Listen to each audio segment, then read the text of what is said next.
નમસ્કાર વિદ્યાર્થી મિત્રો, હું છું દિવ્યેશ ગાડી અને સ્વાગત કરું છું આપ સર્વનું આપની પોતાની યુટ્યુબ ચેનલ ઓશન કોચિંગ ક્લાસીસમાં। વિદ્યાર્થી મિત્રો, પ્રથમ પરીક્ષા 2023ને લક્ષ્યમાં રાખીને આપણે તમારી માટે બનાવ્યા છે લક્ષ્ય પેપર સેટ।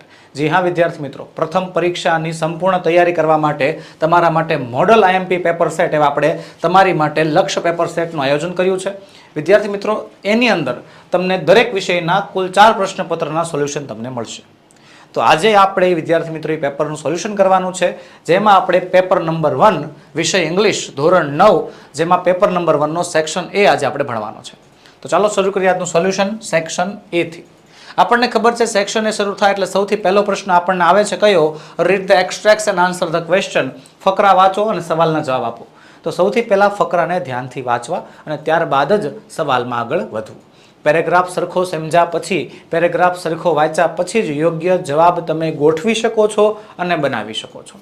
તો સૌથી પહેલા પેરેગ્રાફને એકવાર શાંતિથી વાંચી લેવો જોઈએ। હી સો 2 ટાઇની કપ્સ।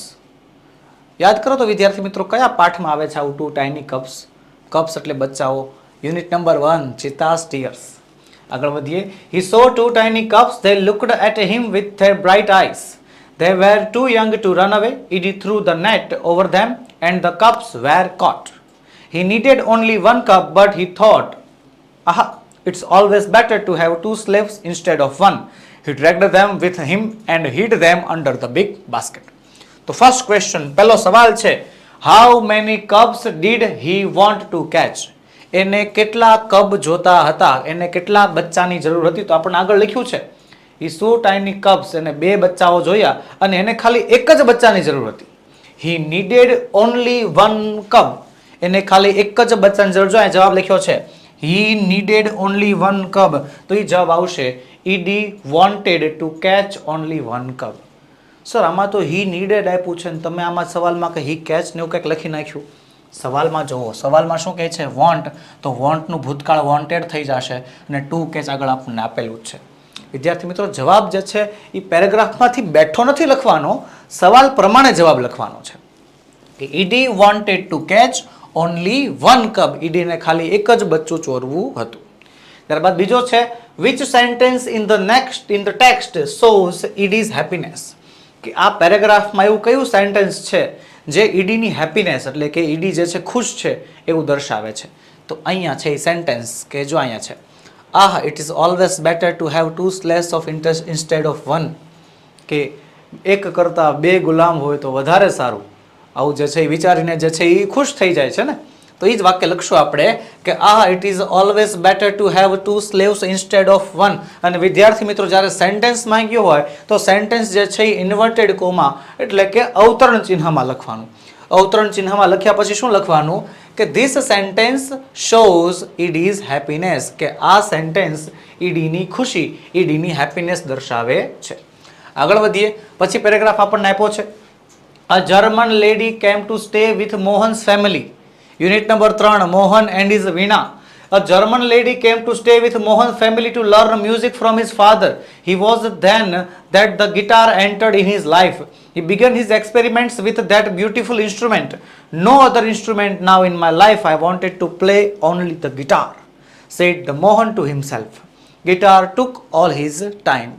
તો ત્યારબાદ સવાલ આપણને આપ્યો છે પહેલો કે વોટ ડીડ મોહન ડિસાઇડ, મોહને શું નક્કી કર્યું? તો યાદ કરો મોહને શું નક્કી કર્યું હતું કે એને ખાલી ગિટાર જ વગાડવું છે।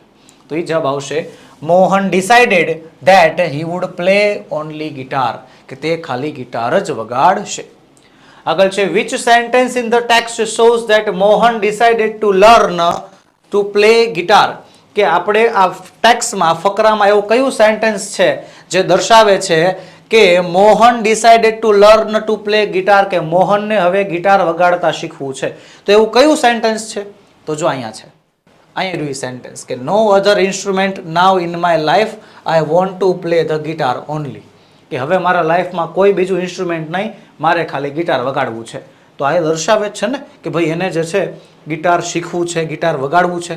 તો એ સેન્ટેન્સ આ લખશું અવતરણ ચિહ્નમાં બેઠું no other instrument now in my life, I want to play the guitar only.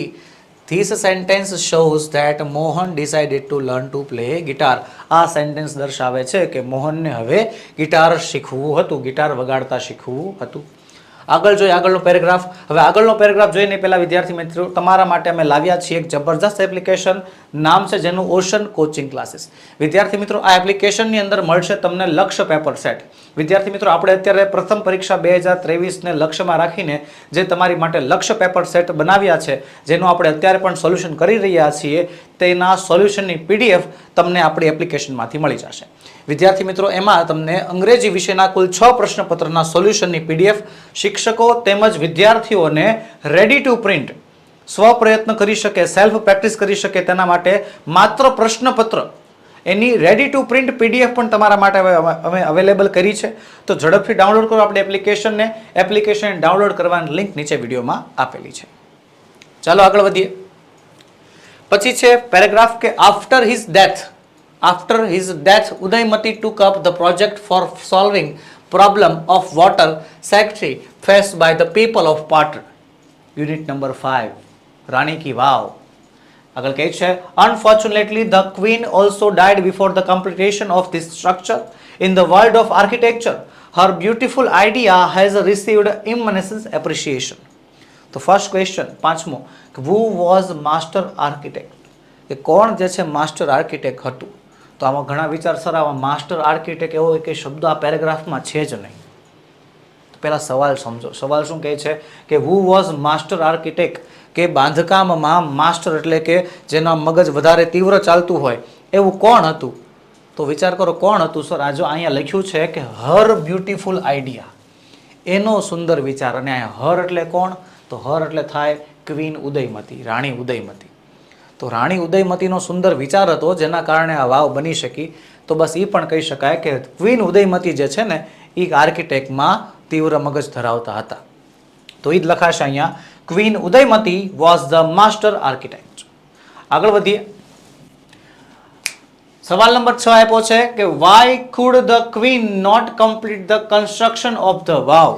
કે આ રાણી જે છે ક્વીન એ આ વાવનું બાંધકામ પૂર્ણ કેમ ન કરી શક્યા? Why could queen not complete, તે પૂર્ણ કેમ ન કરી શક્યા? તો આપણે પેરેગ્રાફમાં જોયું કે પૂર્ણ કેમ નહોતો કરી શક્યા. જો અહીં લખ્યું છે unfortunately the queen also died before the completion of the structure. આ બાંધકામ પૂર્ણ થયું એની પહેલા ઉદયમતી પણ જે છે એ ઓફ થઈ ગયા, જેના કારણે કન્સ્ટ્રક્શન પૂર્ણ ન થયું. તો એ જવાબ લખશું આપણે, queen could not complete the construction of the vow because she died before completion of the vow. કે વાવનું બાંધકામ પૂર્ણ થયું તેમની પહેલા તે મરી ગયા, તેમની પહેલા તે ઓફ થઈ ગયા, જેના કારણે આ વાવનું કમ્પ્લીટેશન તે પૂરું કરી શક્યા નહીં. આગળ છે સવાલ નંબર 7, what was the vav made for? કે આ વાવ જે છે શેના માટે બનાવી હતી? તો વાવ જે છે શેના માટે બનાવી હતી? તો કે પાટણના લોકો જે પાણીની સમસ્યાનો સામનો કરી રહ્યા હતા તે પ્રોબ્લેમનું સોલ્યુશન લાવવા માટે બનાવી હતી. તો એ જવાબ લખશું, the vav was made for people of Patan to face the problem of water scarcity. કે પાણીની અછતનું જે પ્રોબ્લેમ છે એ પાણીની અછતની પ્રોબ્લેમને સામનો કરવા માટે, ફેસ ધ પ્રોબ્લેમ, એનો સામનો કરવા માટે લોકોએ આ વાવ બનાવી હતી. ક્વીન ઉદયમતી આ વાવ બનાવી હતી. આગળ જોઈએ. આગળ આપણને આપ્યું છે river river little river. Poem આવી ગઈ. પોએમમાંથી સવાલ જવાબ. Read the stanza and answer the question. પોએમમાંથી સવાલ જવાબ લખવાના છે આપણે. પોએમ વાંચી લઈએ સૌથી પહેલા. River river little river. નદી નદી નાનકડી નદી. Bright your sparkle on your way or the yellow pebbles dancing throughout the flowers and foliage glancing like a child at a play. તો પહેલો સવાલ છે, what does the river bright? એટલે કે નદી શું ચમકાવે છે? તો જો અહીં લખ્યું છે bright you sparkle on your way, કે નદી જે છે એ આખો રસ્તો ચમકાવે છે. તો આવશે અહીંયા the river bright sparkles on its way. એ નદી જે છે એ એનો આખો રસ્તો જે છે ચમકાવે છે. આગળ કહે છે with whom is the river compared? અહીંયા નદીની સરખામણી કોની સાથે કરી છે? તો જો અહીંયા એન્ડમાં લખ્યું છે like a child at a play. નાનું બાળક રમવા બેઠું હોય ને એની સાથે કરી છે. જવાબ એ જ લખશું, the river is compared with a child at a play. નદીની સરખામણી બાળક રમતું હોય એની સાથે કરવામાં આવેલી છે. આગળ જોઈએ. પ્રશ્ન નંબર 2 આપણને આપ્યો છે, use the set of words in your sentence મિનિંગફુલી. કે સેટ ઓફ વર્ડ્સ જે છે, બે શબ્દોની જોડી છે, એ શબ્દની જોડીથી એક સેન્ટેન્સ બનાવવાનું છે. જે સેન્ટેન્સ કેવું હોવું જોઈએ? મિનિંગફુલ હોવું જોઈએ. હવે ઘણા વિદ્યાર્થીઓની કમેન્ટ આવે છે, ઘણા વિદ્યાર્થીઓનો સવાલ આવે છે કે સર આ પ્રશ્ન છે ને, આ પ્રશ્ન હું છોડી દઉં છું, આ પ્રશ્ન હું વાંચતો જ નથી, કારણ કે મને આમાં સમજાતું જ નથી શું કરવું શું નહીં એમ. તો વિદ્યાર્થી મિત્રો એ પ્રશ્નને ક્યારેય છોડવા નહીં. એક તો ઇંગ્લિશના પેપરમાં એક પણ સવાલ કોરો મૂકવો અને એક પણ સવાલ બાકી મૂકવો નહીં, બરોબર? કારણ કે કોરું પેપર જે છે એ કહેવાય છે પ્રયત્ન તમે નથી કરતા એની નિશાની છે, અને પ્રયત્ન કરશો તો જ લક્ષ્ય સિદ્ધ થાય. ઓકે, તો સૌથી પહેલા સમજો હું કહેવા શું માંગુ છું કે આપણને જે બે શબ્દ આપ્યા છે એ બે શબ્દથી વાક્ય બનાવવાનું છે. તો બે શબ્દના પહેલા મિનિંગ જાણો અને પછી એનાથી બને એવું સાદું સિમ્પલ વાક્ય બનાવો. ઘણા વિદ્યાર્થીઓ છે ને આને ડેન્ટિસ્ટ અને ટૂટેજ આવા શબ્દને જોઈને છે ને અઘરું અઘરું વાક્ય બનાવવાનું ટ્રાય કરે, કે આ તો ઘણા બનાવવાનું ટ્રાય જ ન કરે, એ નથી જ આવડવાનું સર, ગમે એવું હોય વાંચે નહીં ઘણા. તો એવું નહીં કરવાનું. પહેલાં સમજો ડેન્ટિસ્ટ, તો ડેન્ટિસ્ટ એટલે શું થાય? દાંતનો ડૉક્ટર. ટૂટેજ એટલે દાંતનો દુખાવો. દાંતનો ડૉક્ટર અને દાંતનો દુખાવો, આ બે જે શબ્દ છે, આ બે શબ્દથી મેં તમારી માટે એક સિમ્પલ વાક્ય બનાવ્યું છે. જુઓ તો હું લખ્યું છે, સોનિયા હેડ અ ટૂટેજ સો શી વેન્ટ ટુ ડેન્ટિસ્ટ. સોનિયાને દાંતનો દુખાવો હતો તેથી તે ડેન્ટિસ્ટ પાસે ગઈ. સિમ્પલ. તમારે હશે સોનિયાનું નામ નથી લખવું તો તમારું નામ લખી નાખો, મારું નામ લખી નાખો, આઈ લખી દો, આઈ, કે આઈ હેડ અ ટૂટેજ, કે મારે દાંતનો દુખાવો હતો સો આઈ વેન્ટ ટુ ડેન્ટિસ્ટ, તેથી હું ડેન્ટિસ્ટ પાસે ગયો. સિમ્પલ બનાવો ને વાક્યને, અઘરું શું કામ બનાવો છો? હજી બીજું આપ્યું છે ઇન્ટેન્શનલી અને ટ્રેન્ડ. તો ઇન્ટેન્શનલી અને ટ્રેન્ડ કે જે છે આમાં ઇન્ટેન્શનલી એટલે થાય છે સહજતાથી અને ટ્રેન્ડ એટલે થાય છે તૈયારી કરેલી. તો આ બે શબ્દોથી શું બનાવશો? તો બસ એ જ યુનિટ નંબર 3 જે છે મોહન એન્ડ ઇઝ વીણા, એમાંથી વાક્ય બેઠું લખી નાખો. Mohan was intentionally trained in vocals, કે મોહન જે છે એ સહજતાથી વોકલ્સમાં તૈયાર થયો હતો, ટ્રેન્ડ થયો હતો. સિમ્પલ વાક્ય બનાવો. જો વિદ્યાર્થી મિત્રો એક જ રૂલ છે ઇંગ્લિશ એસએલ એટલે કે સેકન્ડ લેંગ્વેજને શીખવાનો, કે મેક ઇટ સિમ્પલ, એને સરળ બનાવો. તો બસ વિદ્યાર્થી મિત્રો આજના વિડીયોમાં એટલું જ. આજે આપણે સેક્શન એનો અભ્યાસ કરીશું. મળીશું આવનારા વિડીયોમાં, જેમાં આપણે સેક્શન બી પ્રશ્નપત્ર નંબર 1 નો વિભાગ બી એના વિશે અભ્યાસ કરીશું. જય હિન્દ, જય ભારત.